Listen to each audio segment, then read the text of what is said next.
And it says, "Remember the word that you commanded your servant Moses, saying, if you are unfaithful, I will scatter you among the peoples. But if you return to me and keep my commandments and do them, though your outcasts are in the uttermost parts of heaven, from there I will gather them and bring them to the place that I have chosen to make my name dwell there.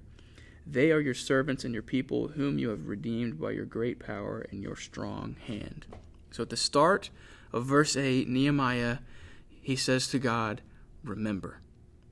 Asking God to remember his promises, it's a very powerful way to come to him. So Nehemiah is saying, Lord, you made a promise to this nation, so please keep your promise. See, the promises of God, they're a very beautiful thing, because when God makes a promise, he will keep it. He's the promise maker. He's the promise keeper. So when you come before God in prayer, it's a powerful thing to plead the promises of God that we can find in Scripture.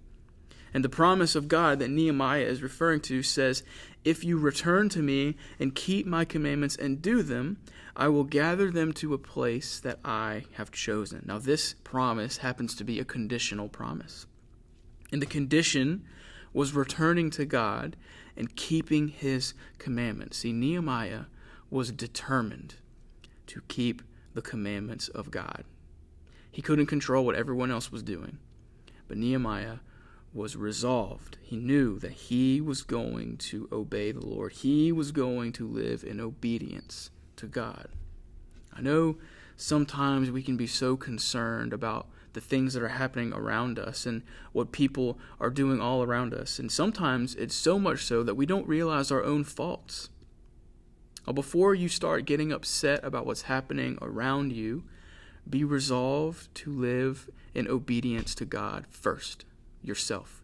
You need to be resolved to that. I need to be resolved to live in obedience to God. And we said that Nehemiah is a book all about leadership, and a godly leader leads by example.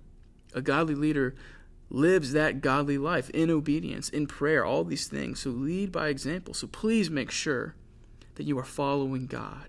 You're keeping his commandments. See, John 14:15 says, if you love me, you will keep my commandments. If you love me, you will keep my commandments. And we see this in the life of Nehemiah, was determined to keep the commandments of God. So are you living in obedience?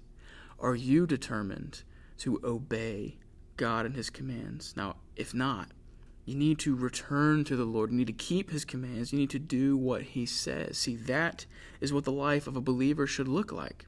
As believers, we should be living in obedience, not being disobedient, but being obedient. So in your prayer time, try to make it a habit to pray over the promises of God that we have in Scripture. It's powerful.